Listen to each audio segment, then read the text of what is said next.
Hello everyone and welcome. This is the All 12 Signs video series for the Libra Solar Eclipse that's happening on the 14th of October 2023. I will be reading for Leo and Cancer in this video. My name's Chloe. I work with card divination, astrology, and I channel energies through my body. As you can see, my hands are moving around right now. This is independent of my conscious thought, channeling energies from different dimensions to help us heal. My hands are currently over my heart chakra, help us clear stuck energy and open up portals to source to get us in alignment with our soul's frequency, our soul's journey, so we can move through the world with more peace, more joy, more curiosity and imagination. Well, I've done a collective reading on this eclipse. This is the first eclipse in Libra with the nodals, with the nodes being in Aries and Libra. And so this is marking a big shift, 18-month shift. I've done a collective reading where I've pulled some oracle cards, two of which are up here right now, as well as collective tarot cards, breaking down the astrology, some channeled messages. I've also done a nodal transit series for the nodes being in Aries and Libra, where I break down the longer term cycle of the 18 months themes. In each introduction, I talk about either the North Node, the South Node, North Node in Aries, South Node in Libra, the combination of the two, and other things as well. So if you want a more in-depth understanding of what this nodal series is going to be like for you collectively, I do recommend you check this out.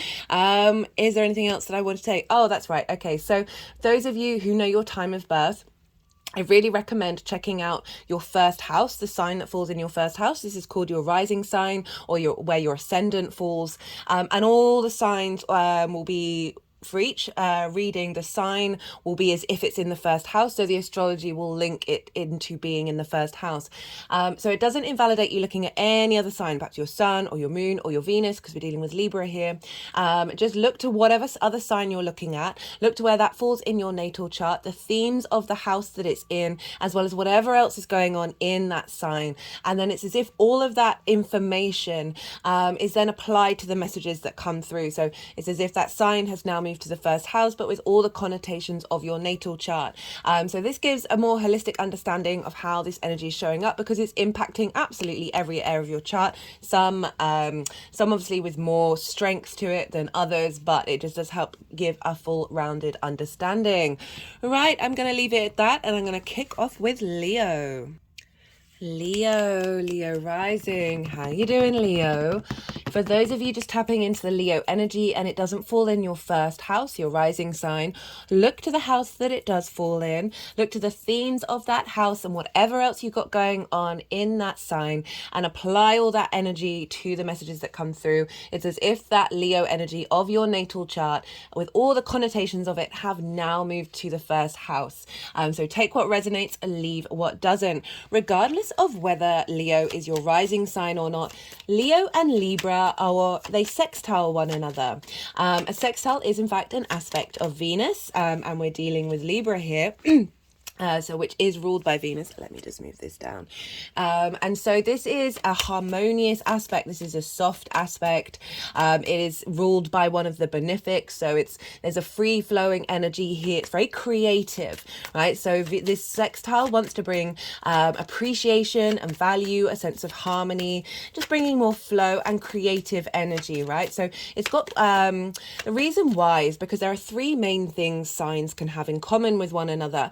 You've got the yang yin energy. This is the baseline nature of a sign. Then you've got the element, and then the modality. Now with a sextile, you are both yang energy. Your fire and air aren't bound by gravity. It's the day sign. They're very active, very extrovert, lots of stimulation, lots of speed. There's lots of movement. But the other two things they don't have in common, right? Air and fire, different elements and different modalities. Leo is fixed and Libra is cardinal. Cardinal cardinal likes to instigate things, and fixed energy likes to continue what has been instigated. So this is where the brainstorming comes in. This is where the flow comes in, because your baseline energy, right, your yang energy, you've got that in common, right? So it's a really core fundamental that is in common with one another. But there's playing around with 4 different energies and coming up with new creative ways of expression, as well as a deep sense of appreciation for that which is familiar but also different to yourself. So this is a very harmonious aspect to the Leo area of your chart. Okay, so I'm pulling cards for 3 piles. The first pile is the lead up to the eclipse itself. And so this is from the full moon in Libra that we had in Aries season. And so it's an amalgamation of everything that you've been working on, and that we're transmuting and releasing. Like, we're shifting into a new dynamic, right? Not only because we're moving into a new moon, but this is also an eclipse, which I'll talk about a bit later. The second pile is the energy that's being downloaded. So this is the energy of the moon itself. This can relate to what's happening to you at the time of the eclipse, which is on Saturday the 14th of October. However, I do like to focus on the fact that lunations are portals and eclipses are bigger portals, right? And this is when we get downloads of information, whether we're conscious of it or not. It's integrating into our all the different layers of what makes up this avatar, and then we navigate and digest and build on that on those downloads over the next 2 weeks up to the full moon, which is going to be an eclipse, and then to the next 6 months to the Libra full moon, as well as the whole 18-month cycle we have with the nodes being in this sign. So pretty powerful stuff. And then the third pile is, how is all of this energy going to manifest moving forward? So those are the 3 piles. So let's talk about this eclipse. Well, straight off the bat, I would recommend with eclipses is to not do, well, it is recommended not to do any manifestation work, right? Not to try and put your agenda onto the eclipse energy. So in olden days, right, the sun used to be linked into the monarch, right, and the moon is the people, and they would create an effigy of the monarch. So this would be, say, like a straw man of the monarch, and put it on the throne, and hide the monarch away when there was an eclipse happening.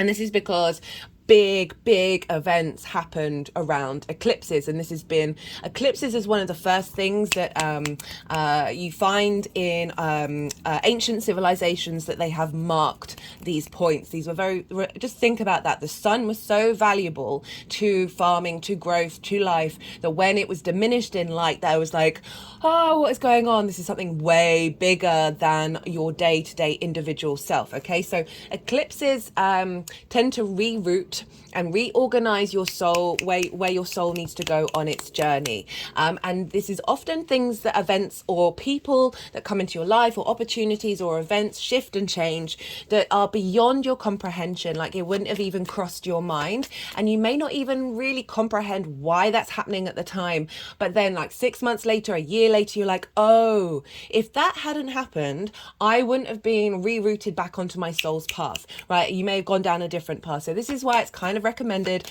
to not necessarily do much manifestation work.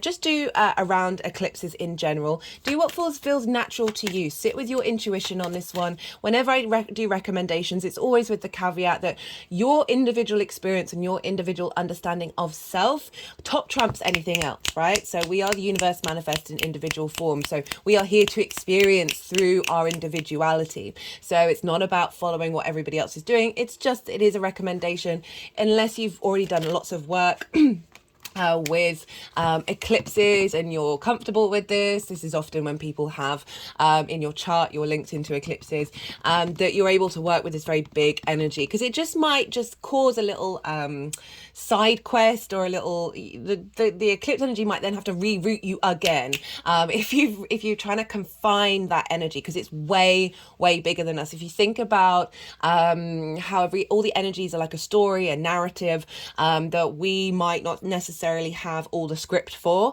that there's other people who have that script for, other energies, higher beings, whatever, higher dimensional frequencies that understand that source energy, that understands the grander picture of things.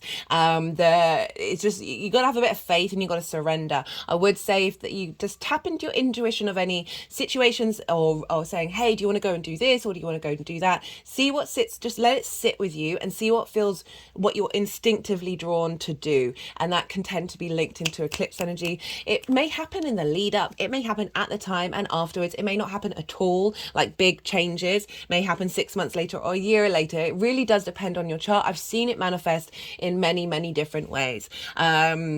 For the Taurus eclipses that happened a while ago, this Taurus Sun that I knew, his roommate just decided out of the blue to leave, to pack up and leave. And this had a consequence of this person, the Taurus Sun, of moving back to where they grew up, which they had been thinking about for a really long time and not getting into gear, because the life that they had in London was very settled and very comfortable, and they weren't able to get out of that loop. Something that somebody else did kick-started that. So now, there's those kind of things where you're like, whoa, where did that happen? Can show up with eclipses. Or another thing I would recommend is being just a bit more mindful about what you're ingesting in the lead up and the lead after eclipse.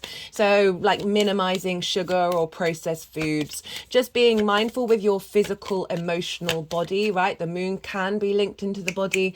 And so and because this is conjunct the South Node, and so the South Node is, right, you think about the North Node is the head of the dragon, where we're striving for, what we're hungry for, what we're consuming. And you think about that hunger, that eating process. What's the other side of it? Well, it's the tail of the dragon. What happens around our tail, okay?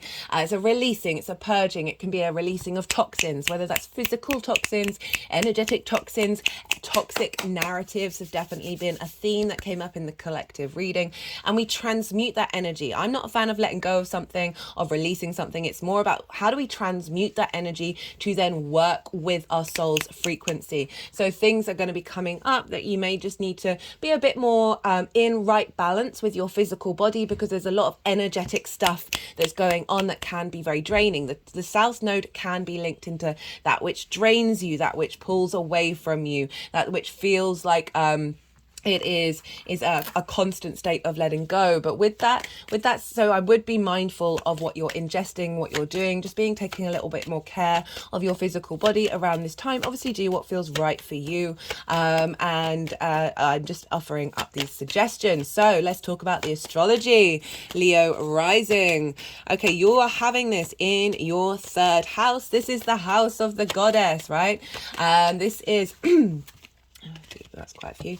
This is communication. This is your day-to-day, right? It's the things that you do on a day-to-day basis that can be linked into your local community, short distance travel, going on trips, as well as learning something new for the first time. What I love about this is it is the house of the goddess. It's opposite the 9th house, where the North Node is, which is the house of the gods, which are your big picture perspectives, right? How do you map yourself out in the universe? What do you think? What are your questions? Who am I? Why do I exist? Why does anything exist? What is the point of this all? What is our moral story? All of that kind of stuff is the 9th house, like questioning and understanding. And the 3rd house is opposite that. This is the house of the goddess, where we bring those big picture philosophies into our day-to-day, into a mindful, meditative, meaningful practice into the day-to-day. I love the 3rd house, and guess what? This is the moon's favorite place to be. She loves being in the 3rd house. And so you've got this eclipse, right, with the new moon. The moon is going to be it's not a total eclipse. It's going to be, there's going to be a ring of fire of the sun, right? The moon is not going to completely block out the sunlight. It's like a halo. It's like we're bringing in this sort of higher dimensional perspective into our narratives around our social dynamics, that Libra energy into what's where we find balance. My hand's just staying on my heart chakra, which is why I'm not pulling any tarot cards right now. They seem quite insistent on that. just making me think about Venus, right, which I will get to. So this Libra energy in your third house of Libra can want to have everyone to have a voice at the table, of not wanting anyone to feel left out. But then the side effect of that can be for leaving the individual out, right, the person who's wanting all of this, right. And it can lead also to people pleasing. It's very much the diplomat, and that can go out of balance when we just completely negate and forget what it is that we need, right. And the moon is our intuition, our emotional needs. How do we nourish ourselves? How do we nourish others? Are our needs being met? And this new moon, I've definitely felt in the lead up, we had some great, my hand is still over my heart chakra, just so you know, we had a crazy lead up to over the weekend before this eclipse, when the moon was in Cancer, opposite Pluto, squaring the nodes, squaring Mars that was in Libra, and lots of stuff kicked off both on a personal level, societal level, and collective. I'm sure if you're aware of what's going on in the news, something has really kicked off over that weekend. And so this with this square to Pluto and this new moon, which is honoring, we're leaving things behind and transmuting that energy. And so the full moon in Aries was very much, how do we look at fear in a different way? How do we navigate that? And I've definitely seen a ramping up of fear over those last couple of weeks in order to help utilize this new perspective of what fear means to us. And the moon in Cancer was that release point of a lot of tension, a lot of personal, emotional tension, in order to liberate us for this eclipse energy to come through really powerfully, that it's taking us to another dynamic.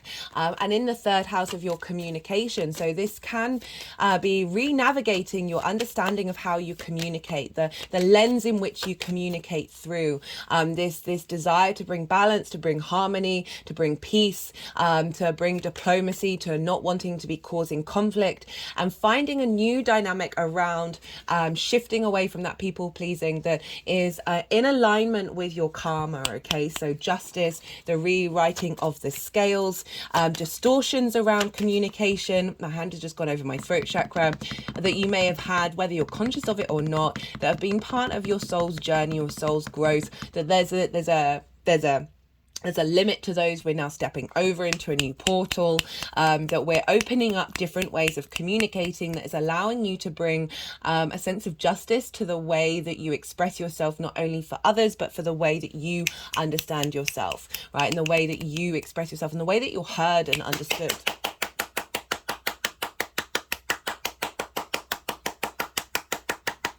This is also a realignment with your day-to-day and finding meaning in it and finding harmony, right? Sometimes we can prioritize certain things in our lives and forget about others. And with this Librarian energy of this new moon, this eclipse, how do we make sure that we're in alignment with every area of our life on our day-to-day basis?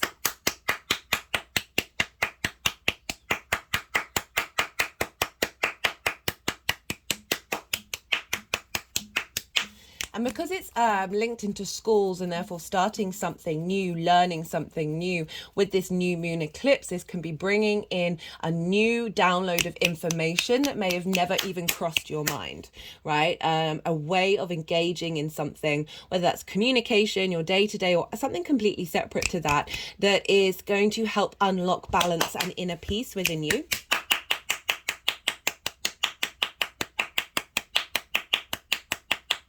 So the energies have been very frenetic because we are dealing with eclipse energy, and I'm just really leaning, like a lot of the time I try and cut them short because I appreciate the length of the videos, that you want to see the tarot, but I'm letting them do what it is that they need to do, because we are working with eclipse energy that is pretty intense, and the way the movements are kind of like a light language, that they're helping us process on a subtle energetic level on lots of different energy fields, the information that's coming through, that's helping us get an alignment with this energy and not necessarily get knocked off our perch by what potentially dramatic thing may come up. And so we've got this new moon solar eclipse, and as I said, it's sextiling your energy, Leo. For Leo risings, that is, how do you embody your sun or your moon in your actions and your deeds, depending on if you've got a day or a night chart. This is like the lens in which your sun or your moon expresses itself through your actions. This is often how other people see you. This is your body, your character, your sense of self. This is your vitality. And so this is a sextile of this new moon, this eclipse, of bringing in a new understanding of communication. Isn't just talking, it's everything that we do. It's body language, it's every sensation, every little radar that's going out, and how we collect that information from our local environment, from our day to day, and then that's feeding creatively into how you embody that in yourself. And also a sense of appreciation and value of that embodiment of self on your day to day, of the people around you. As I said, like really bringing in a balance of communication and harnessing of like how other people perceive that in a way that is more in alignment with your soul's frequency.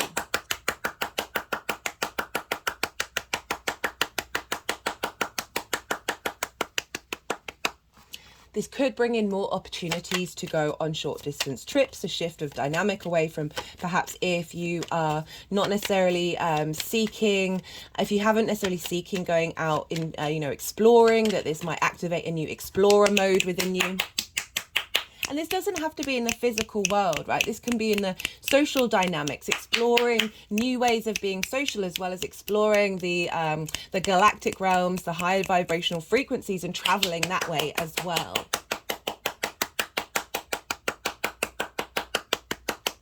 Okay, right. So I said this was conjunct the South Node. So wherever the South Node is, speaking of travel, wherever the South Node is, we then start to feel a bit more comfortable in that area of our life. And with that comfortability, we're able to then refine and bring depth to something. So there's a real sense, even though this is instigating a new cycle, it's going to be based on more long-term soul frequencies. Okay, like those of you who are regulars, I've talked a lot about the hybrid eclipse that we had in Aries. That was the second new moon that we had in Aries season, which very much felt like an instigation of soul, integration of past lives, current life, future lives, all coming together. So we're more in conscious harmony with our soul's frequency. And each new moon has been adding layer upon layer upon layer upon layer to that. And now we've got to Libra. Like we've moved from the new moon in Virgo of like understanding our intuition, our gut biome, and being more in curiosity of facilitating ourselves. Now this is how do we use that soul gut that's being established, right? That's it's building and building, it's not immediate. That we then Libra represents the hips, so we're moving with, and hips create momentum and movement and balance. So how are we activating that in our social dynamics, right? A Libra is a social sign, social air sign. How do we move through the world in our social dynamics that isn't limiting our own individual experience and in fact flourishing? So there can be a re-navigation of building on everything that you've learned from previous soul experiences to help give you a bit more inner peace in the way that you navigate your social dynamics as well. So that can be something that definitely comes through with that South Node, and a clearing away of anxiety and sort of that unintegrated people pleasing that is doing everyone a disservice, really. Okay, so what else is going on? Let's look to where Venus is. So Venus is ruling Libra, and where is Venus? She's in Virgo, but she's opposite Saturn.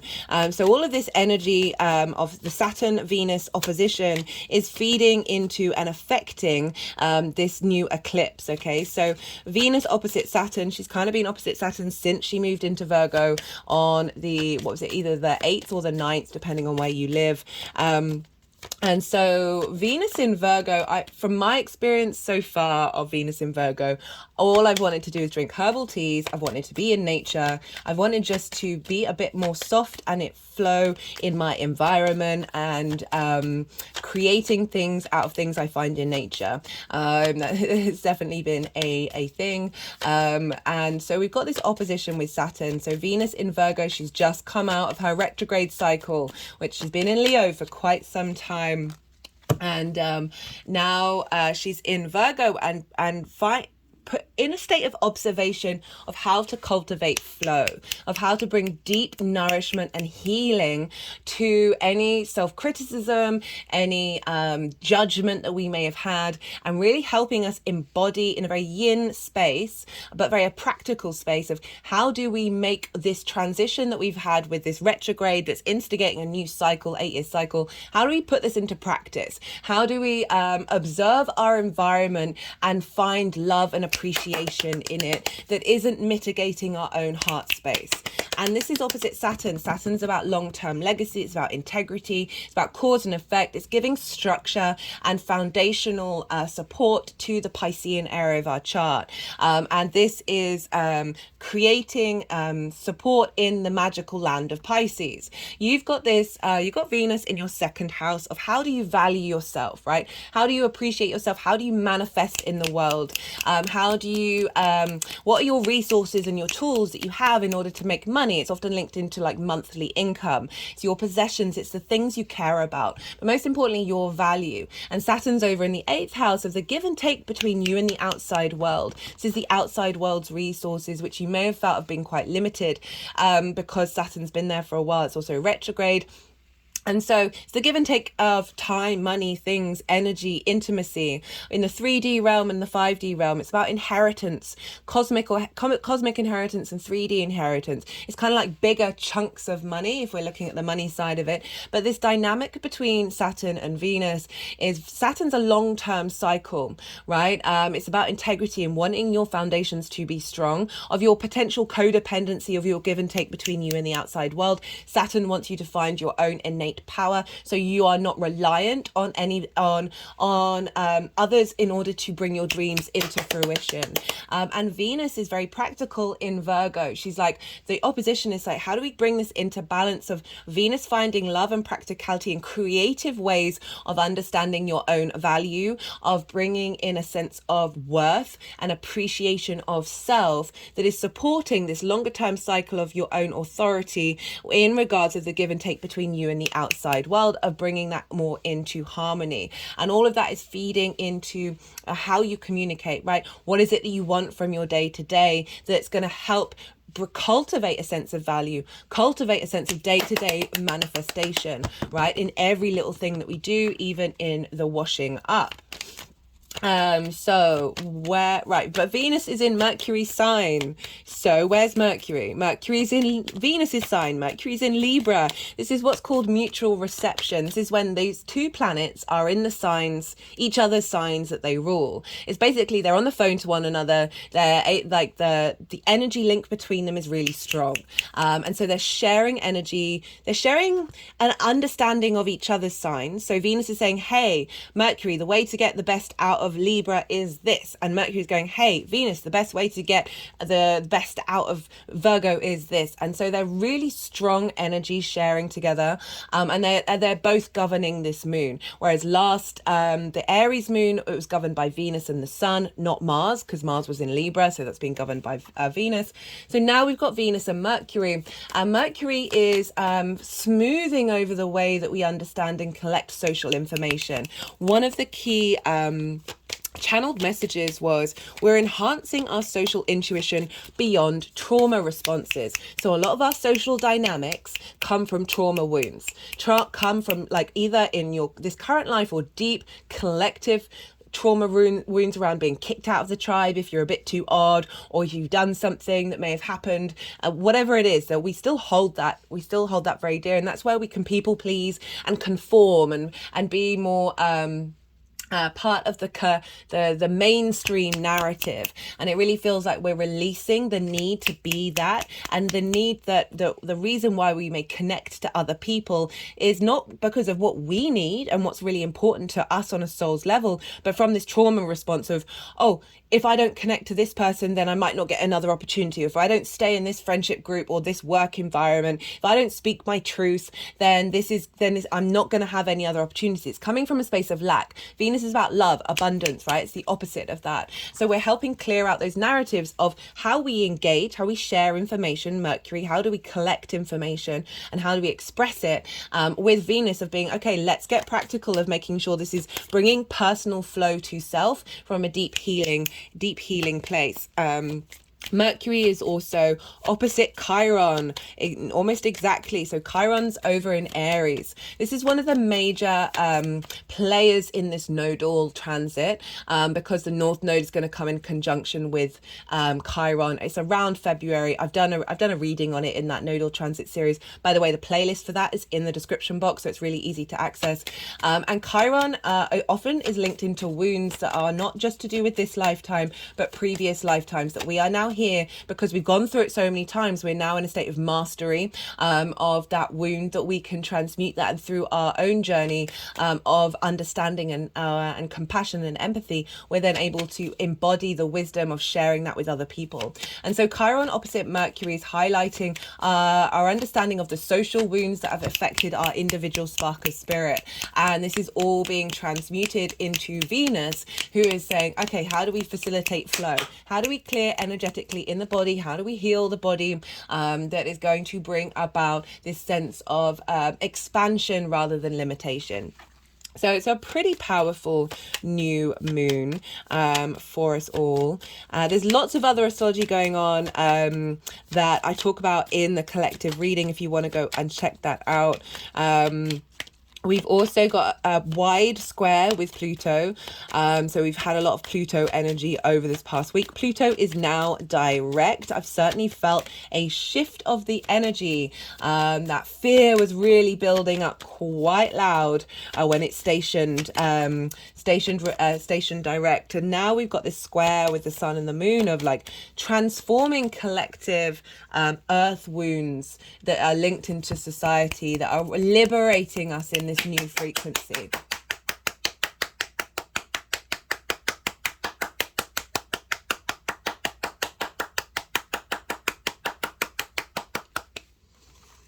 And unearthing riches from that collective earth sign of Capricorn that are going to facilitate our understanding of how we express ourselves in society.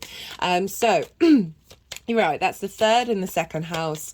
So we've got this sense of a deeper understanding of your value system that you are then able to express and communicate. That's coming from a very unique perspective. Because we have Uranus over in Taurus, it's in conjunct this eclipse.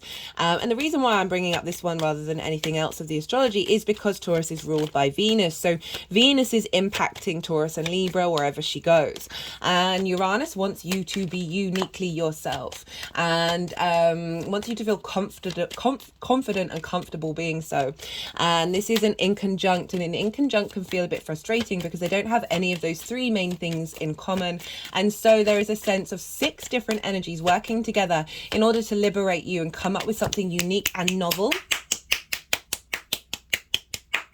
It's helping bring pleasure to your physical senses, Taurus, right? It's helping you bring pleasure and joy and beauty into your life.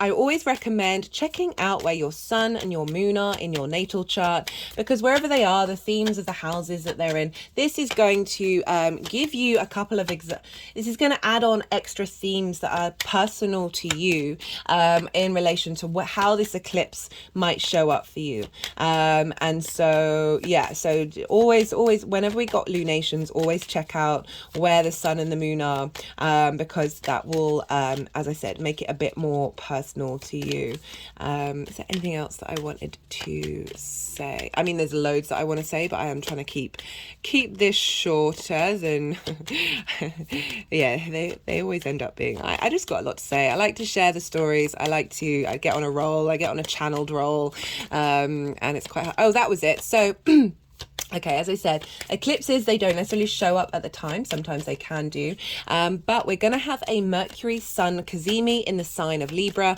on the 20th.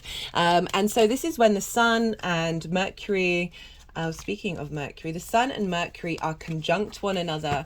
And so even if we might not have an understanding of what this eclipse means at the time, the Sun and the Mercury are going to conjunct. So the vision, the clarity of our Sun, right? The purpose, the direction, the vitality. With Mercury, how like the messenger of the gods. So we get a lot of downloads around the Kazemi. So this might really help give strength to a deeper understanding of what this eclipse is, how this eclipse is showing up for us all. So that's on the 20th. The date is in the description box. Okay, they put the deck down, so good timing. We've just had the Yang Day side of the reading, the extrovert, the action, the go, go, go, the stimulation. And now we're going to move into the rest, yin, nighttime side of the reading. I'm going to go quiet and soften my mind and allow the energies to flow more freely, because I'm shutting off my conscious mind as much as I can. So they're going to do some energy work, they're going to do things with the cards, and then they'll put them into 3 piles, and then when they're finished, I'm going to start talking again and incorporate the tarot into the astrology. And I call you to do the same. Soften your mind, don't try and overthink all that information, don't try and force anything, let it all settle and digest into your subconscious, and then see what intuitive hits come up while we're in this yin nighttime side of the reading. And I'll come back round and I'll talk about the tarot, Leo.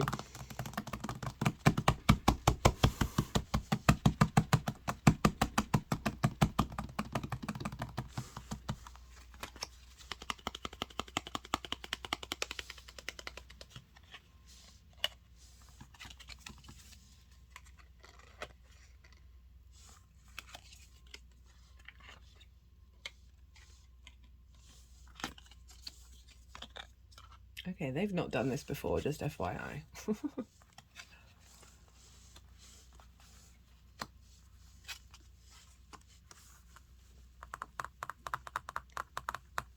There's a Virgo crystal here that card's wanting to go against. Whoa, cool. Let me just...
They're clicking around my head. You might want to go check out the collective reading where I talk. That's one of the last cards in the reading that came up.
They're tapping over the heart chakra.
Okay, Leo, so this is the energy leading up to this eclipse. And what I was getting while they were moving the cards around, they were doing it in quite an interesting way, which they've not done it in that way for any reading that I've done on this channel. They were putting them with different crystals.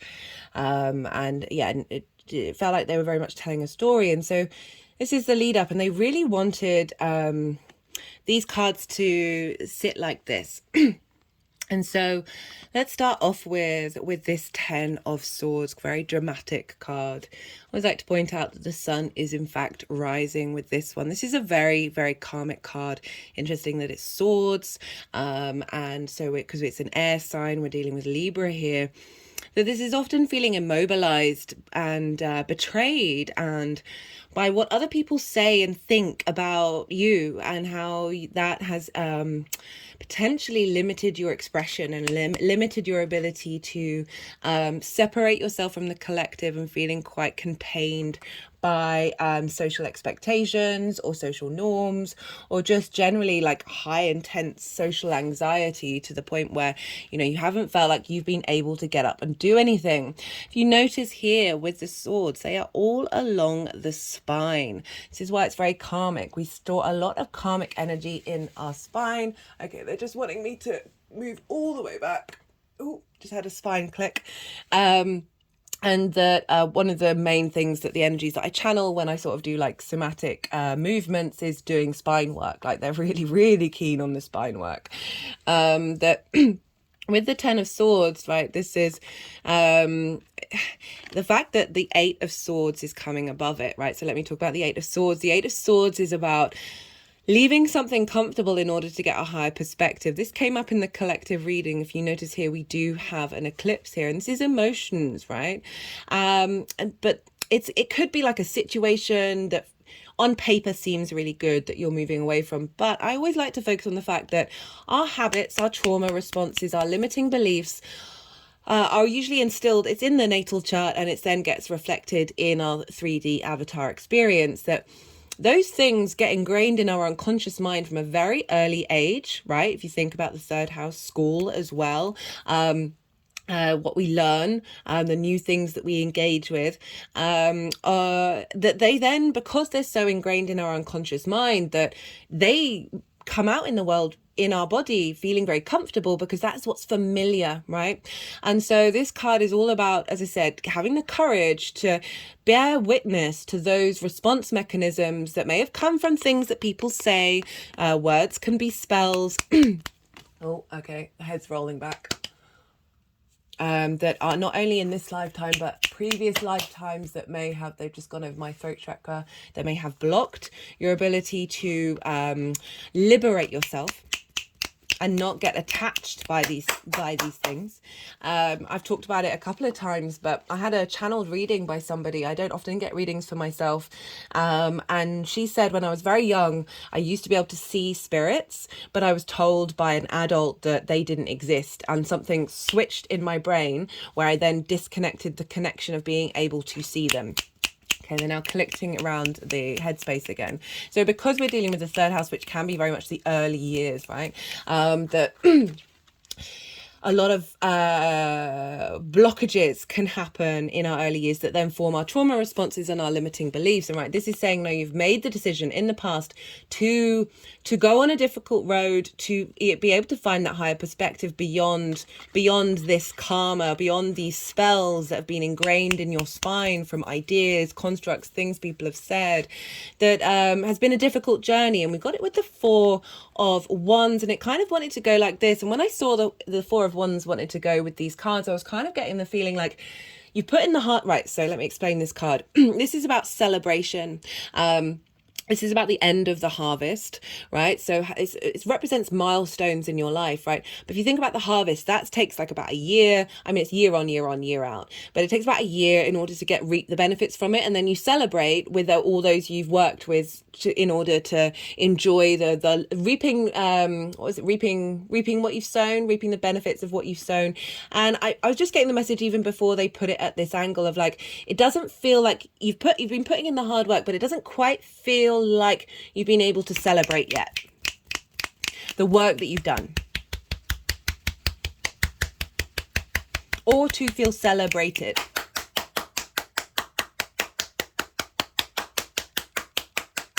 Like you've put in the effort, you've been navigating this journey. We've got wands here. This is fire energy, this creation energy. There's a sense, if you think about Venus being in Leo for so long as well, that we've all collectively been doing that hard Venus retrograde work, but we haven't actually necessarily seen the fruits of your labor, right?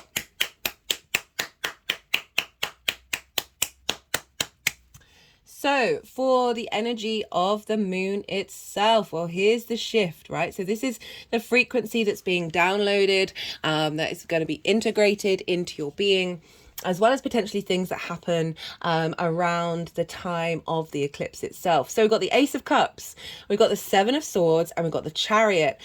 Really interesting combination of cards, which I really appreciate having channeled what's come through with that one. The Ace of Cups, this is about peace, right? This is a sense of abundance, a sense of an emotional connection, a renewal of your emotional connection, having gone on that journey. You're being offered from the universe this sense of feeling love within yourself, within the way that you express yourself, within your day-to-day. There's a sense of just flow and peace coming through, lots of intuition as well that you may be picking up in your day-to-day, lots of messages and downloads that you can come across through your intuition, and being able to create something that comes from this heart space, right? This re-navigation of the heart space, rather than saying being blocked. We're in overflow now rather than being blocked. And we've got it with the Seven of Swords and the Chariot. I love the Seven of Swords. It gets a bad rep. One of the main ways of looking at this is like thievery, of someone doing you no good. But look at the color of this card, okay? Color is very important in tarot, and this is very sun. This is vitality. There's joy here. And I always like to point out this figure is carrying away the Five of Swords. Those of you who know tarot, that's, well, personally for me, it's one of the most difficult swords to look at. I find it energetically very uncomfortable. It's linked into conflict energy of a bully in your mind, or so it's bully victim modality, the Five of Swords, and there's sense of conflict, big conflict. And this figure is stealing away conflict. It's basically this figure is taking away the resources from the other side in order to stop the war, right? And you notice that we've got the courage here of the red boots. There's a sort of the daring here, but it also acknowledges a new way of thinking, a new way of expression that is coming, moving away from that conflict, that lack mentality, and moving away into balance, right? The Two of Swords, and bringing in a new way of expression, a new understanding of who you are in your day-to-day.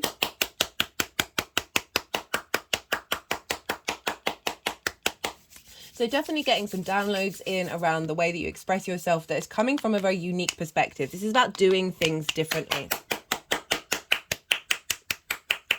And I love how the Ace of Cups is underneath that, saying this is coming from from deep unconditional love, from peace, right? An inner peace that is being established. And we've got it with the Chariot. Now the Chariot is the victory card. This is about drive and determination, a sense of confidence of knowing you are utilizing all the resources around you in order to move forward and through the world. Okay, so they've got like the Magician's baton. They've got the moons linked into the High Priestess, as well as the two Sphinxes, which represent those pillars of yin and yang. We've got the lingam and the yoni and the wings of spirit that represent the Lover's card. If you see here, this figure doesn't have any reins trying to control the Sphinxes. Is able to move. This is about moving through life with confidence. It's not necessarily about everything being great. It's about not controlling your environment, because you are at peace, you have faith, you have trust that your inner will is able to help you navigate your environment. Right, your local environment. I'm just getting a lot more confidence in the way that you're able to move through the world on a day-to-day basis that is taking you forward on your soul's journey as well. You know, so often we neglect the day-to-day, when the day-to-day is the most crucial part of our practice, right? The things that we can see that as being very mundane, of like, oh, I've got to go to the shop, or I've got to do that. And if the more that you find the meaning, the more that you find clues and inspiration and downloads and whispers from the universe in every little moment of every little day, coming from a place of love and really appreciating every moment, that ripples out into the bigger things.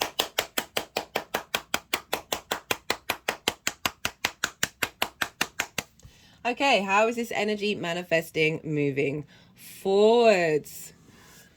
Well, we've got the Magician and the Ten of Cups. Well, what cards to have? So, the Magician is understanding the resources that you have in order to manifest in the world. So we're thinking about Venus being in Virgo, influencing this eclipse of your day-to-day, of being able to bring manifestation into the day-to-day, being confident of the ebb and flow of what it has, these resources. This figure is aware of the resources that are at its fingertips, and the Magician is like, how do I put that into action? So this is more going with the flow, and this is more like, okay, now that you've gone with the flow, you've assessed your environment, you're figuring this new dynamic out of how to bring things into manifestation that serve your will of communication. So you're sharing this ability to how you understand the universe in the way that you communicate. My hands have just gone over my throat chakra.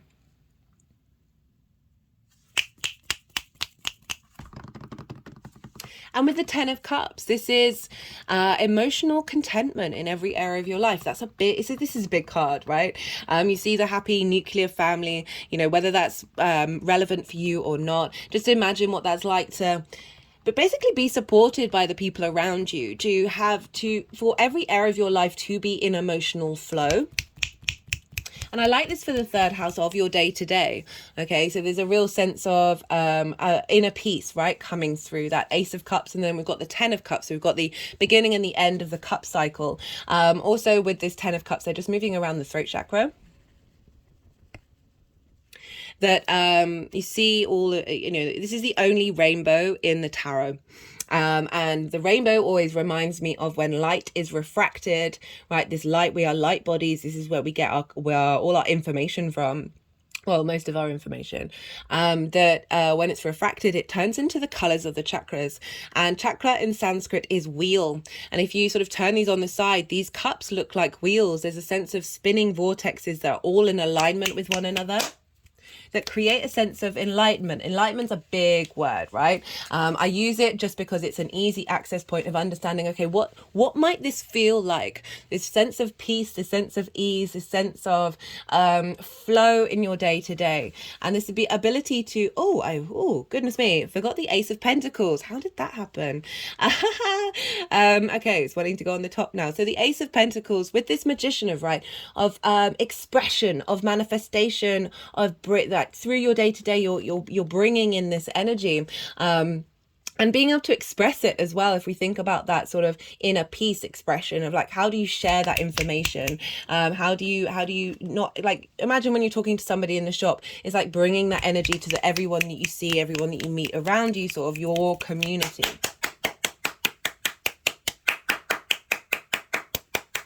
And with the Ace of Pentacles, you've got two aces. This is big changing of offering a renewal, a refreshment of their emotional body as well as the physical world. Okay, so the Ace of Pentacles for me is always kind of like about, this is, I use the word term new earth with this card just because it's an easy reference point of integrating 5D mentality with the 3D world, right? We signed up to be in this 3D world. It's not about negating it or shaming it or rejecting it.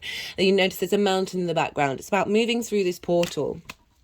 There's an offering of transference of energy that is allowing a renewal of your ability to see the 3D world with more abundance, see this day to day, this potentially mundane expression of self in, there's just finding more resonance in terms of your ability to integrate this higher perspective in those mundane things, and potentially bringing in opportunities around 3D things that may be opportunities linked around work or perhaps some of you moving location or going on journeys or starting a new course or learning something new that's going to help facilitate your 3D world, right?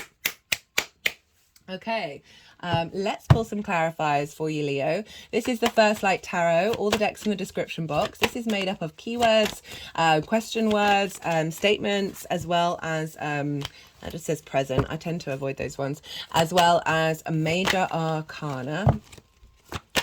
Let's see what wants to come. Okay, I can just feel like the energy in my hands and the decks being quite playful. It's like they want to do some energy work. Right, okay, so that sense of not feeling like you're celebrating, not hitting that milestone is coming up in the future, right? That's so that that work is paying off in the future. And there's a level of commitment when it comes to the Four of Wands.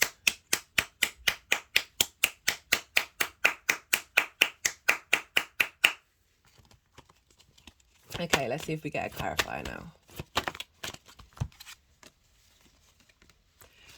Okay, we've got portal, passageways, right? So this vortex that we're moving through, this portal of information with messages and open mind. So that communication. So definitely getting through this message of, especially with that Magician and the 10 of Cups, of being able to, with the Chariot and the 9 and the 7 of, well, basically all the cards, that this third house of communication is being able to comprehend and receive the messages in your day to day from all the different things that communicate with you, like the subtle energetic fields, all the different environments that you can walk through and pick up those energies, that is helping activate a stronger connection of your ability to understand through your intuition what that means, what they mean. Okay, let's get a final card from the numerology deck. Final card for Leo.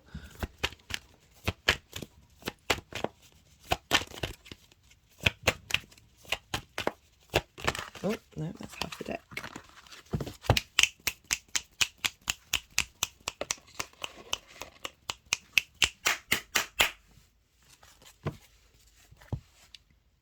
They've gone over the solar plexus.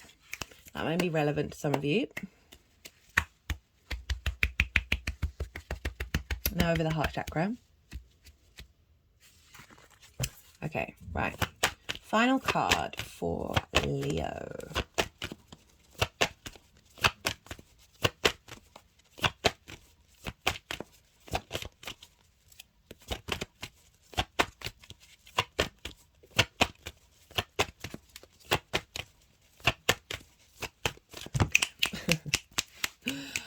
can tell when the decks when it gets rowdy with me, it's like, no, we want to do some more energy work before we're going to release that last message.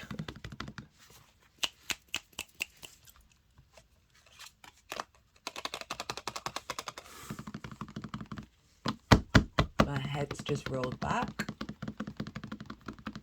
rolled forward, to the right, to the left, and then upright. Just had an energy release with that one. Okay, final card. Final card. Okay, rebirth. They want one more. Interesting, that's a 7 as well, matching that seven of swords. You know, with that now, the 10 of swords being in reverse, like you see, if you think about that imagery, all those swords are falling out of the spine. So the blockages are getting cleared.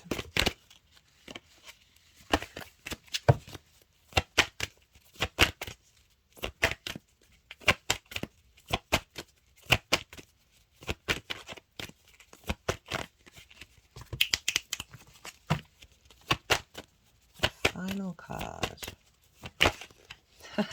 So that one came out, and for whatever reason I decided to put it back again, and it's come out again. Individuality, right? There's a big message that's come through with a lot of the South Node in Libra stuff is being able, and with the North Node in Aries as well, of being able to utilize your individual self in a social dynamic. I'm feeling confident being so, right? Rather than feeling like you've been immobilized by other people and other people's ideas and those spells that have been said, like being able to break out of those confines, those spells, those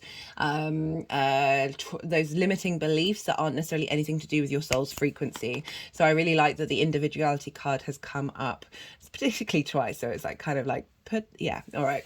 Okay, right, Leo, I'm going to leave it at that. I hope this resonated. If it did, don't forget to hit that like button. All interaction with the channel is greatly appreciated, as it is a growing channel, so it helps the algorithm. But most importantly, be good to yourself, be good to those around you, and be well until we meet again. Cancer rising, how you doing, Cancer?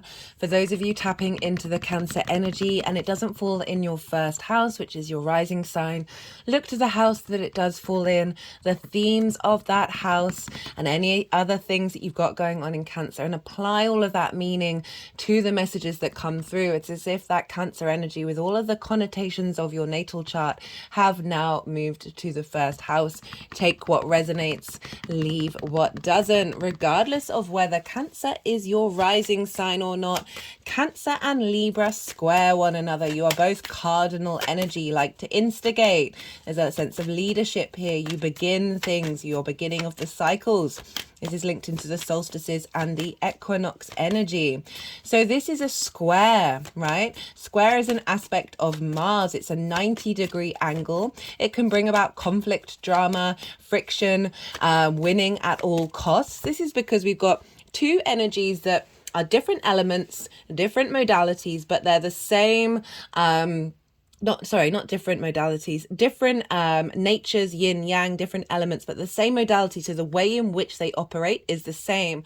And so it's a 90-degree angle. Push your fingers together, do it at home, and feel that intensity there. And this is where you've got the butting heads, where both sides think that they know the right way of doing things. The other side of this is friction, right? Squares are a hard aspect. They are ruled by Mars. And this is high energy, high manifestation energy, because without friction, atoms wouldn't rub against one another in the ways that we understand that produce time and space, right? This is about creating and manifesting in this linear 3D time frame construct that we're very consciously aware of. So it's a very, very powerful energy.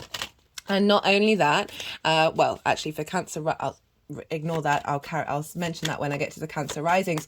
So you've got this strong manifestation square energy. It could bring up conflict and drama and frustration. If it does, this is only to let you know and give you a moment to think about what's important to you when it comes to conflict, what's important to you when it comes to winning, right? And helping you navigate what's fundamentally truly important at your soul's frequency, and what you can let go of, and how do you transmute that energy into bringing things into being. doing, right? It's like forging in the fire. It may be a little bit more hard work, but the end result is more long lasting. So it's unlike a sextile or a trine, which is free flowing, easy energy, which is very inspirational and creative. We might just sort of take that energy for granted because that's one of the human conditions of that which we're familiar with, we take for granted. Whereas with a square, this is bringing things into being and creating, and it involves taking action and doing work. In the best possible way. So that's what's the case for everybody, regardless of where Cancer falls in your chart. We've got a square with Libra.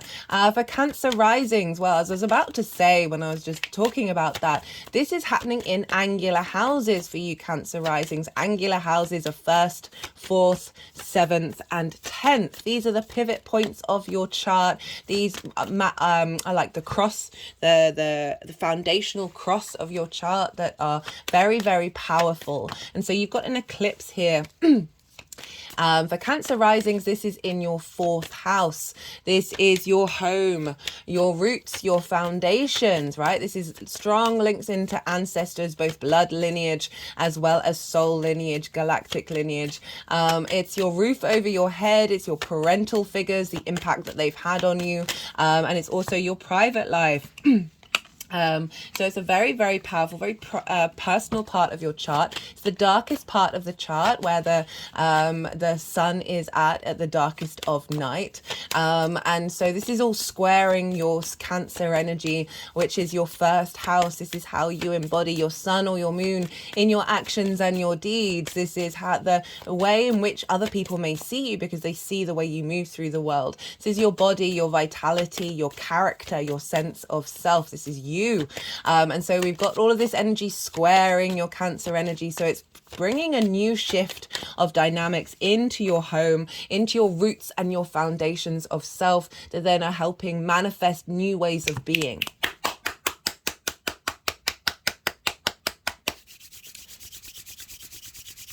So I'm pulling cards for 3 piles. I'll talk about that while they're doing the energy work. I'm pulling cards for 3 piles. The first pile is the lead up to this eclipse. So that's from the full moon that we had in Libra during Aries season. The last 6 months of everything that we've learned from that full moon, what we've been integrating. Now there's a shift and change of dynamic that we'll be getting with this eclipse. So it's everything that you've been working through over the last 6 months, what sort of themes have been coming up. And then the second pile is the energy of the eclipse itself. This is a new moon, a new beginning, a big new beginning, right? Eclipses, I see. So I like to, so the energy, sorry, a bit all over the place. So the second pile can be what might be showing up for you or around the eclipse itself. But I like to focus more on the fact that new moons and full moons, lunations, are portals of information, of downloads, connecting our cognitive mind and our unconscious together in different ways.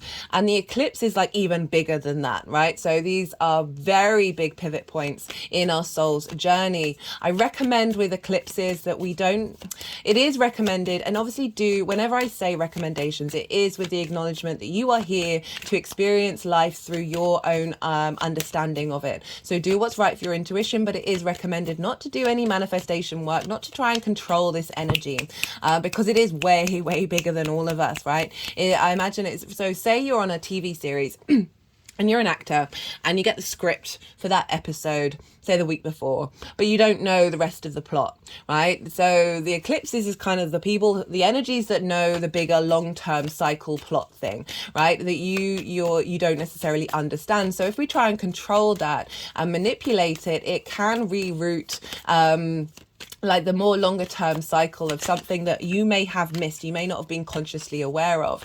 So that's why it's kind of recommended not to do manifestation work around eclipses. This is also connected to the South Node. So I would always say, be mindful of what you're ingesting around this time. Try and limit sugar or high processed foods, and just be really mindful of your energy because it is connected to the South Node. The South Node is the tail of the dragon. So the head of the dragon, which is over in Aries, is what we're hungry for, what we're striving for. If you think about that eating process, what's the other side of it? Well, that's the tail of the dragon, the releasing of toxins, right? And this doesn't necessarily have to be physical toxins. This can be emotional toxins, social toxins as well, clearing old narratives, but it can also be quite draining.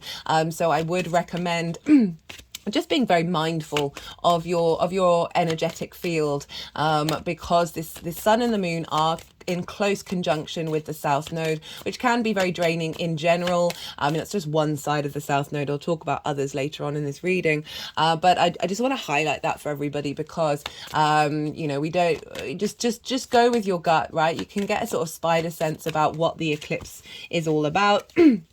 And helping you bring about a new sense of clarity of like what. So it's not necessarily you going out and making decisions about what you're going to do. This is about events or people or opportunities just popping up, where you're like, that, where has this come from? It feels like it can come out of the blue, that you're not having to manage. It's happening to you, basically. And so eclipses they can happen in events, can happen in the lead up, at the time, afterwards. This can be a 6-month, year event thing that may happen, and you might not really realize the consequences until later on. And this is where that bigger narrative picture comes in, that it's helping you reroute you to what your soul's frequency really wants to be on. And so this is the energy that's being downloaded from the eclipse. That's the second pile, and the third pile is how this is all going to manifest moving forward. So those are the 3 piles. So let's start talking about the astrology.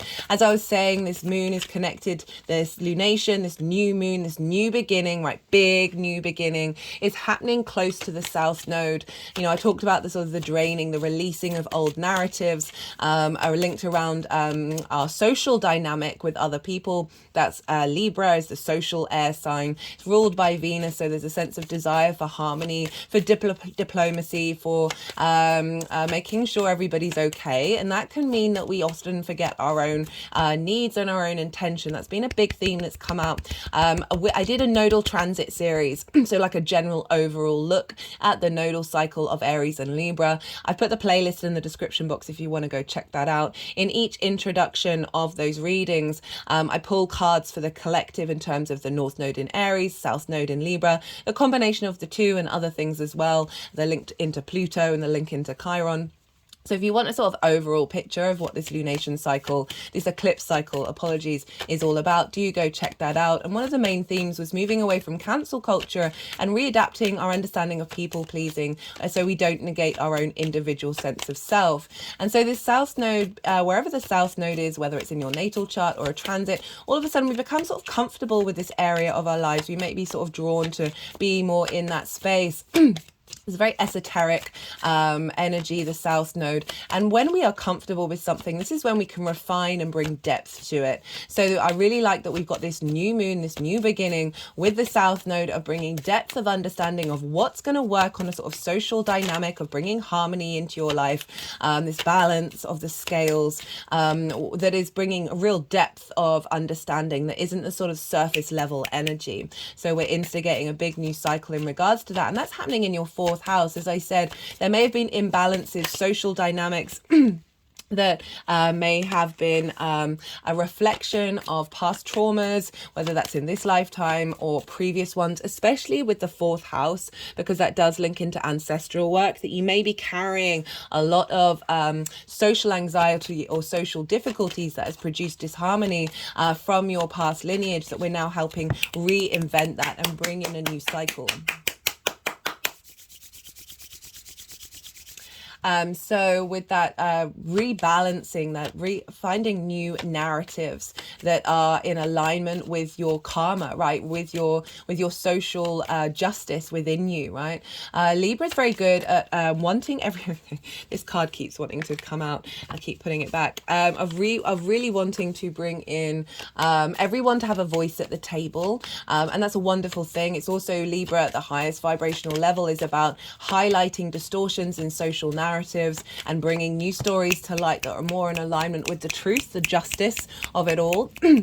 And it's really calling to bring in those new narratives away from distortions, as I said, in the way that you find balance and find that social pleasing that doesn't negate your own space, your own needs, right? So the moon is very much about our emotional needs, and the moon is blocking out the light of the sun, but there is a halo. There's going to be a halo of sunlight where this eclipse is happening. So it's bringing in a higher spirit vibrational dimension to our emotional needs and where they need to be met, as well as our intuition when it comes to social dynamics.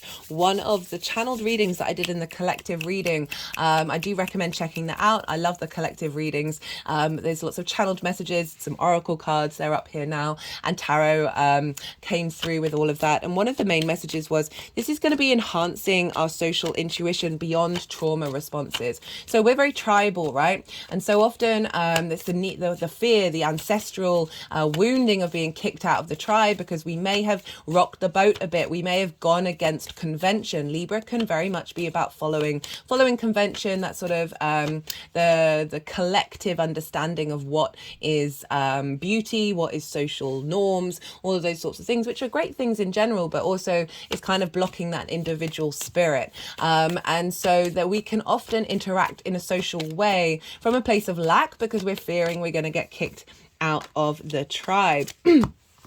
And this can mean that we connect to people or connect to situations that actually don't serve us our personal needs because of that fear mentality. So it's moving away from those trauma responses of our engagement, of our fear, our worry, what have we said, what have we done that may mean that we get kicked out of the tribe, and finding more innate inner confidence and inner balance within ourselves, retuning our social narratives that are in alignment with the truth, right? That the balance, justice is the tarot card for Libra, of being able to see things clearly from different sides and not because we can over distort our role in something or whether we've done something wrong. As I said, that social anxiety that's actually no one's really thinking it, right? We're so worried what other people are thinking about us when they're actually thinking about themselves, most of the time thinking about themselves. So it's allowing some freedom, right? Giving the sense of drawing a line under something that's bringing in this new dynamic. And with that fourth house, a really setting balance into your foundational structure.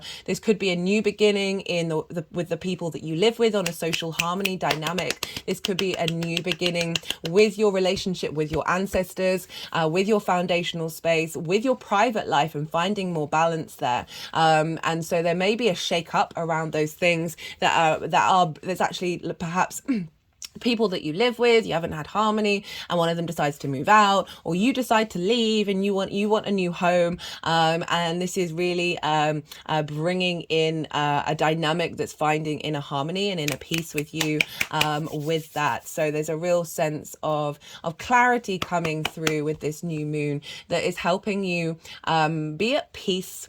Also, I'm thinking about the family dynamic, your parental figures, any imbalance around your view of them, like finding peace over hate, right? Finding resolution, that diplomacy rather than conflict.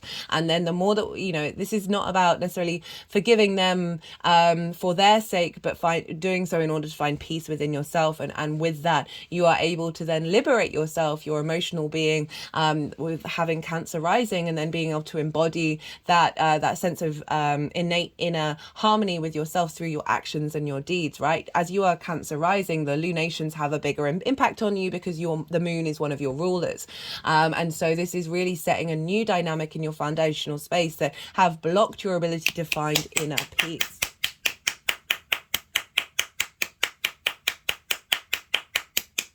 So let's talk a bit more about the astrology. So Venus is ruling this moon. She's over in Virgo. And for you, this is in your third house of communication, the house of the goddess. This is where we bring all our meaning from our higher philosophies of the ninth house into our day-to-day. This is our day-to-day, right? Finding meaning in the day-to-day. It's also about short distance travel, as well as learning something new for the first time. But I really want to focus on communication. That's absolutely absolutely every moment, every second, every nanosecond of every day, we are communicating with our environment. We're communicating with ourselves on so many different levels. Venus has just come out of her retrograde phase. She's left Leo. She's been there for ages. And now she's moved and finding a deep nourishment, a deep healing of bringing about flow, of being an observation of your local environment, of your day-to-day, of the way that you communicate, and finding more flow with that, and cultivating that in the sign of Virgo. And so whereas we had a square with the moon and the sun with your Cancer energy, Venus in Virgo is sextiling your Cancer energy. So she's bringing harmony. She's bringing a sense of love and appreciation to the way that you express yourself off the bat of that journey in the second house of your values and how do you value yourself from a heart space. Very independent energy coming forward of making sure that's established in the way that you express yourself, moving away from self-criticism and self-judgment. Venus is really navigating that and bringing flow that's in an alignment with then how you express yourself. So she's really bringing harmony to your first house, which is going to help facilitate any sort of conflict energy that may come up with this eclipse. We've also got Saturn in opposition with Venus, and this is over in your 9th house in Pisces of your bigger picture philosophies, right? So Saturn's more of a long-term cycle. This is about integrity. This is about acknowledging cause and effect, finding structure and authority in the way that you see yourself in the world, and being able to find structure in the magic of Pisces that is getting an alignment with Venus with this opposition of finding the love and appreciation of how you express those philosophies in your day-to-day that is feeding into your understanding of what it is that you need from your foundational space, right? Getting that in alignment with this longer term cycle of Saturn in Pisces, of you knowing truly who you are in the wider context of the universe, and you being able to express that and then see that manifest in your day to day, right? Venus in the 3rd house can mean someone from your local community that's providing support, providing nourishment, showing you the love that you need, as well as you just feeling more at flow in your day-to-day that is acknowledging this rebalancing that's happening with this eclipse.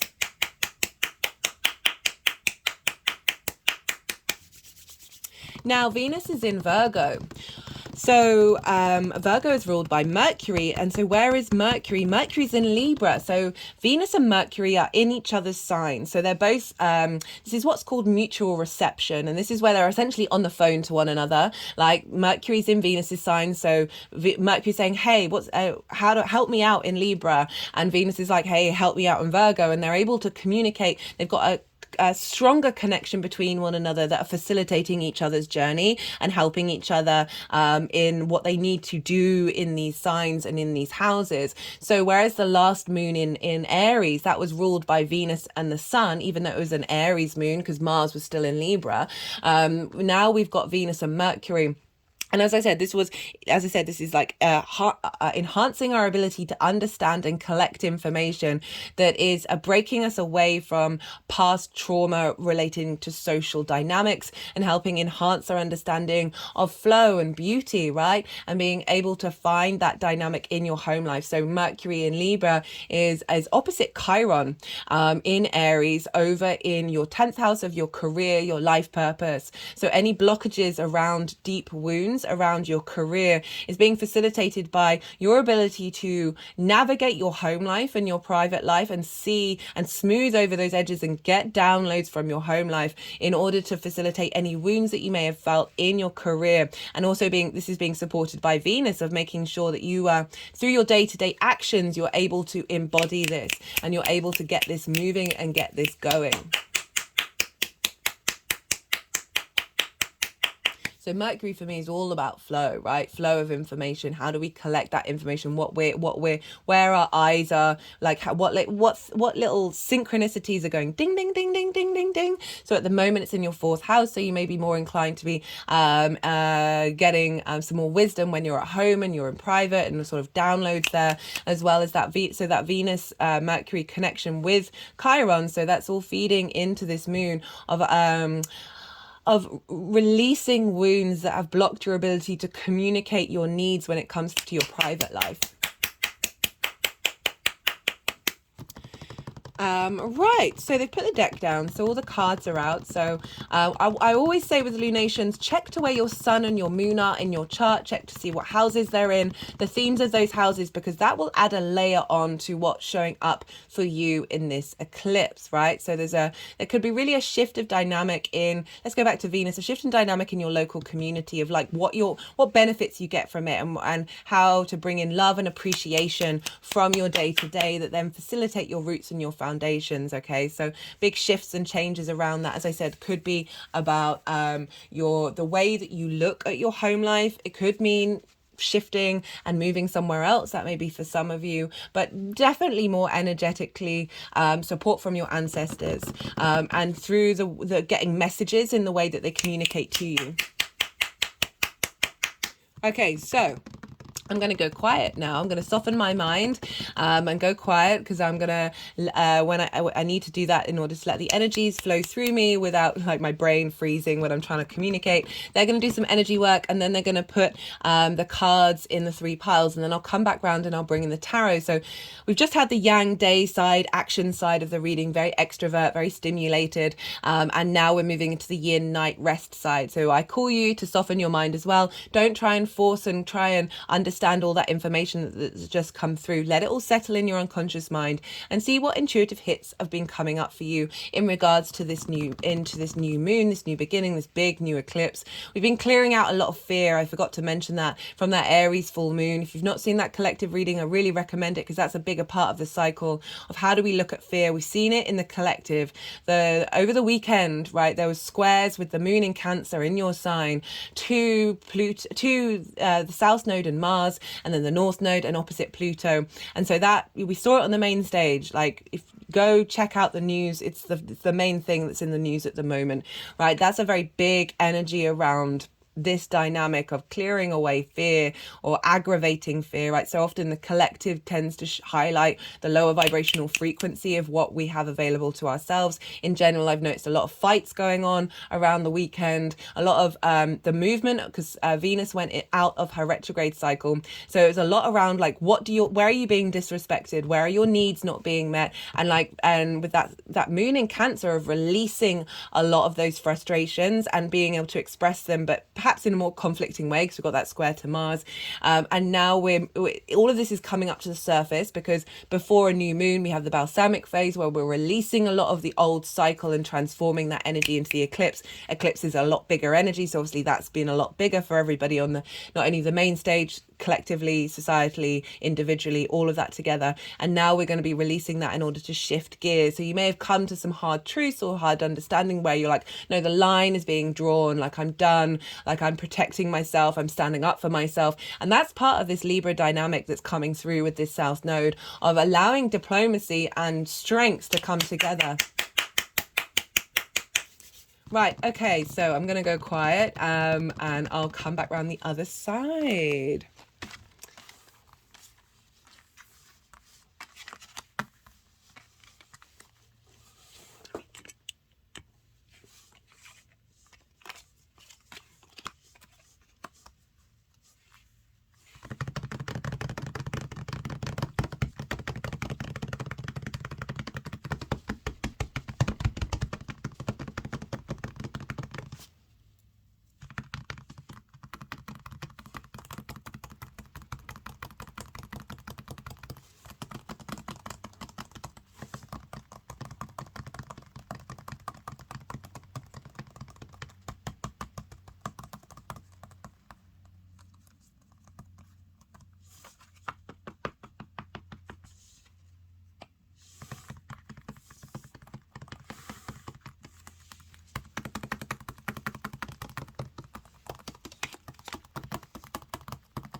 right.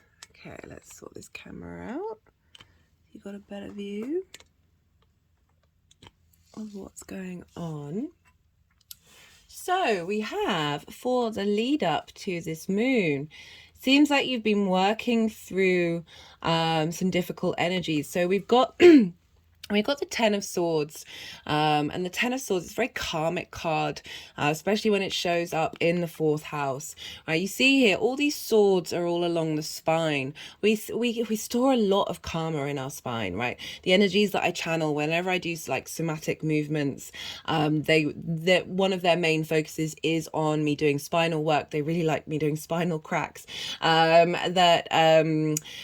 We store a lot of tension there. It's like our kundalini energy gets blocked for all of this trauma, which is why a lot of our kundalini energy in this lifetime is not being activated, right? And doing work around the spine helps get us to that point.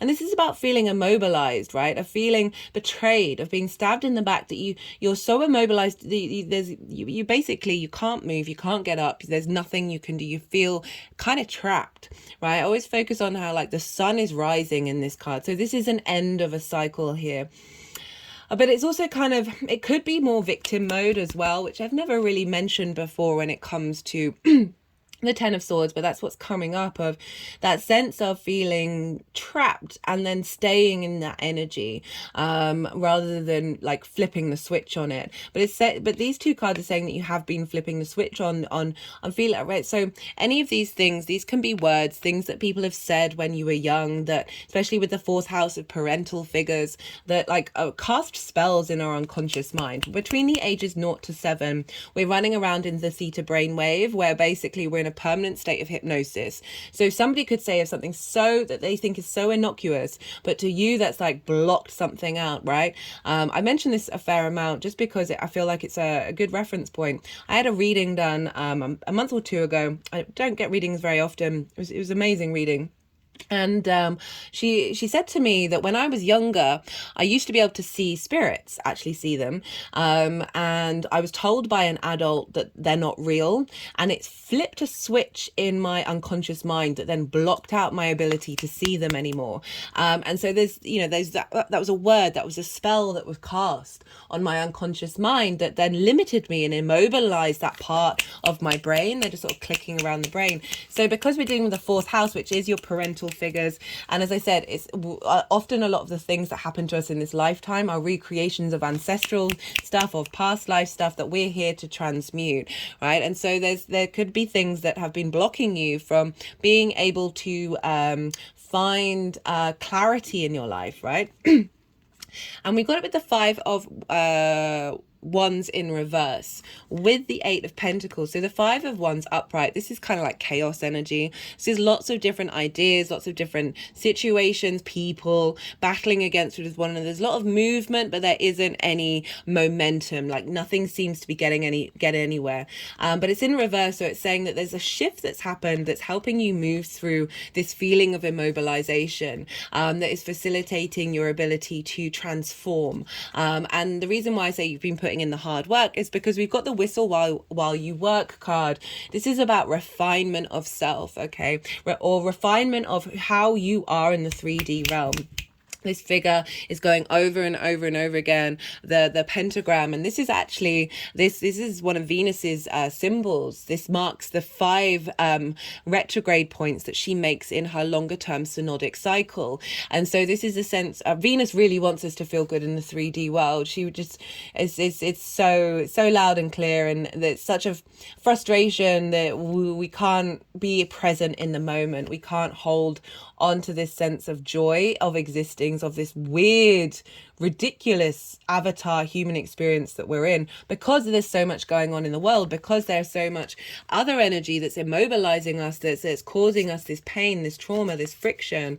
And this is saying like you've been taking time to refine, to figure out, okay, what do you need from your roots? What do you need from your foundational space, your home life, your private life, this sense, but more your fundamental foundational space, right? Moving away from the sense of feeling immobilized, that can't shift, you can't change. That there's chaos energy is clearing the way. You've been clearing the way in order to refine yourself, refine those foundations in order for the next card is the Nine of Pentacles, and that's the Venus in Virgo card, where you're then able to make decisions that could bring about abundance. But it does take work, it does take effort, and this figure is really happily doing that. It's happily refining that sense of self. But it, you know, there is those stages where it's not necessarily seeing the results of it yet.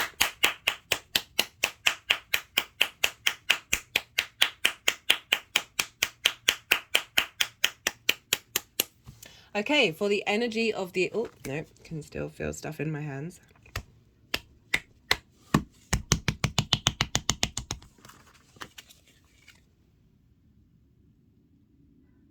Yeah, so with each of the readings, the energies have been a bit more insistent on doing the energy work that they want to do, because sometimes I try and cut them short because I'm just aware of the amount of time that each of the readings take.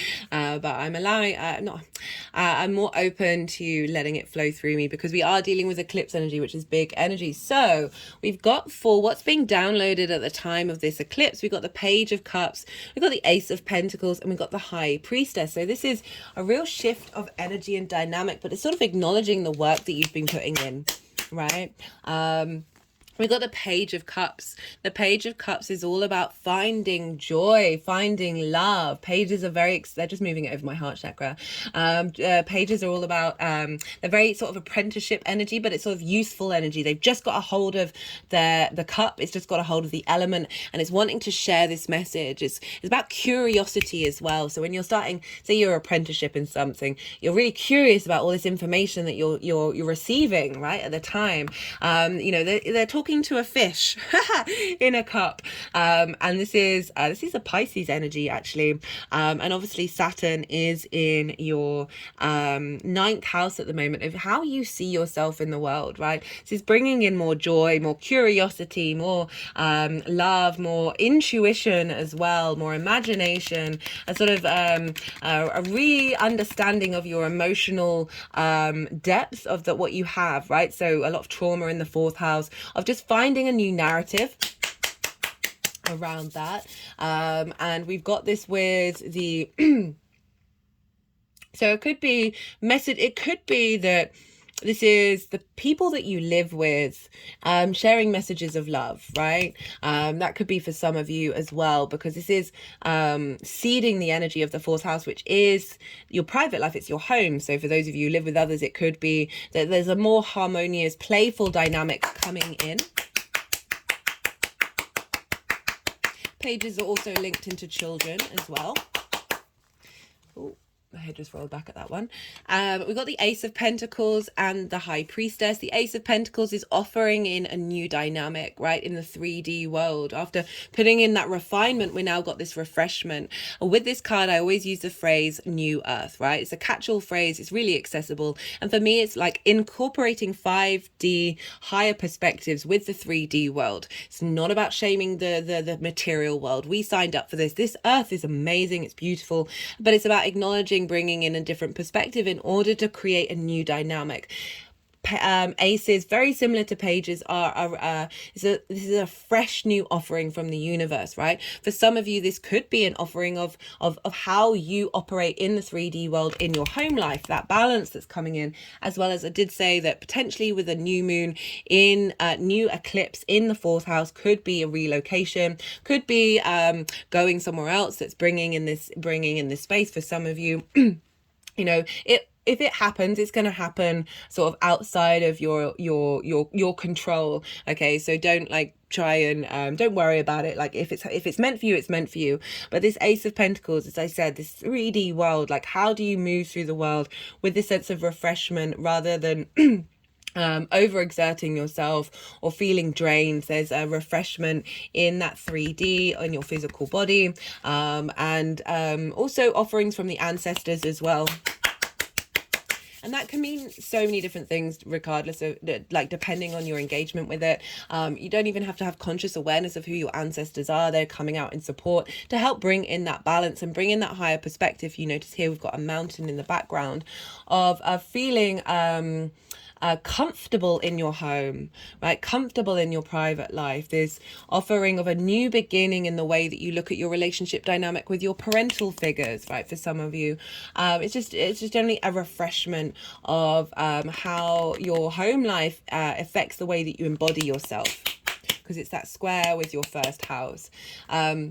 And with that communication, so it's like messages coming through from ancestors to help inspire you, help bring about a sense of love, of knowing that you're supported, because Venus is in the third house of communication in Virgo. So again, heralding in a new way of understanding how to engage with information in your private life that may have led to imbalances, right? So it's bringing in a new dynamic. We've got the High Priestess showing up here. She knows she's drawing things towards her, her soul energy, her she is the higher self manifest, right? So she knows she doesn't need to control and control the manifestation process, because inherently she fundamentally knows that what's meant for her is coming towards her. So there's a real strength of your intuition, and just there's a deep amount of inner peace when it comes to the High Priestess. She is also the Moon card, which is your ruler of just finding a little bit more peace within yourself that comes from now a deeper intuitive space. That she's got no social anxiety. She's not worried. So there's a real sense of knowing coming in that is being fed into your foundational structure, as well as that element of love and a renewal of how to embody that in a 3D form. How this energy is manifesting moving forward. We got the Temperance card and we've got the Six of Wands. So Temperance is like pure alchemy. They really wanted to focus, actually, I don't know if you noticed while I was doing the energy work, we see this crown here, this halo. I can't remember if I mentioned it about how this eclipse, we're going to have a halo of sunlight around the moon. So we're actually going to still see that halo. So it's bringing in a higher perspective of narratives. We've got the angel energy, and they really wanted to combine these two energies together, this crown, this sense of authority and autonomy that you're building in your home life. This is being heralded in, that isn't coming from a place of ego or power dynamics or a sense of being brash because you feel immobilized, right? Or feeling like you've got to fight for your place. This is a real sense of a higher perspective of command of how you express your inner strength, your inner alchemy, your inner balance. Right, Temperance is also about balance. You see here, it's also about magic, right? So this angel is alchemizing the elements within itself. So this is an alchemy of self in order to create the refinement of self. So this is the South Node energy, very loud and clear. And if you see here, the water, I can't quite see. Oh yeah, the water is flowing upwards into the cup. So this is about a new dynamic coming in. I always say this is about incorporating magic, but it could just, for those of you who are not really everything is magic, guys. Let's just be real. But this is about bringing in a new dynamic that is not what you are used to. And so there's a real sense of whatever's been going or whatever needed to be shifted, you're then beginning to alchemize it and bring in a sense of internal balance that is coming from a higher perspective, that's allowing you to create magic in your private life. So they're just moving over the heart chakra and around the actual physical heart itself. Ooh. With the Six of Wands, now the Six of Wands is victory.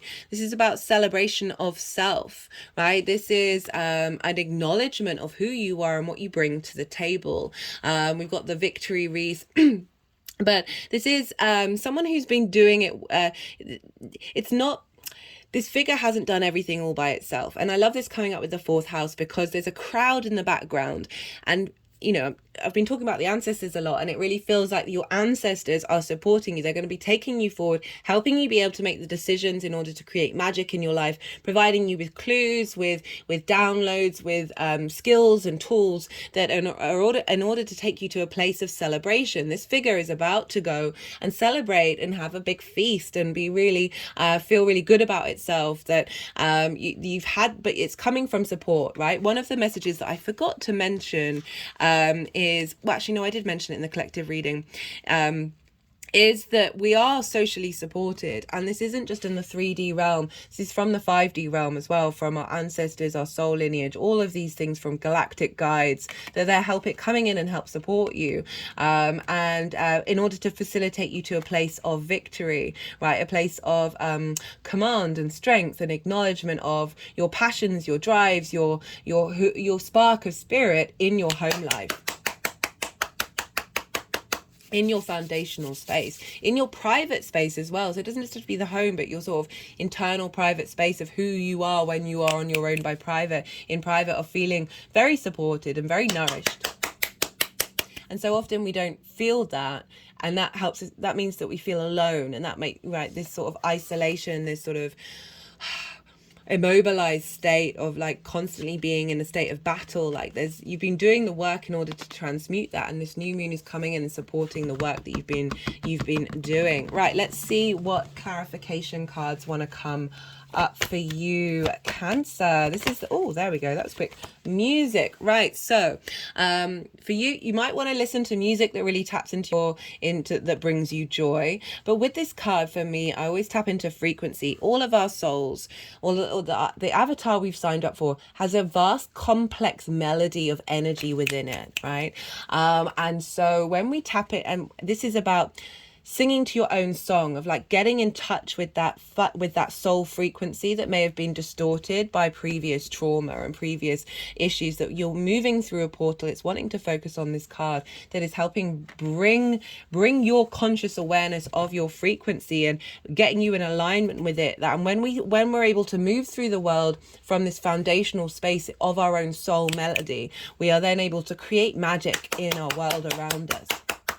As I said, this is an angular house. This is a pivotal house. It's affecting the rest of your chart. Okay, let's get on with, because everything's frequency and vibration, and it's about getting that frequency in alignment, right? Of that knowing, that inner trust, inner belief that is being seeded, that helps you be able to then bring that alignment into fruition. Right, let's see what the first tarot wants to say.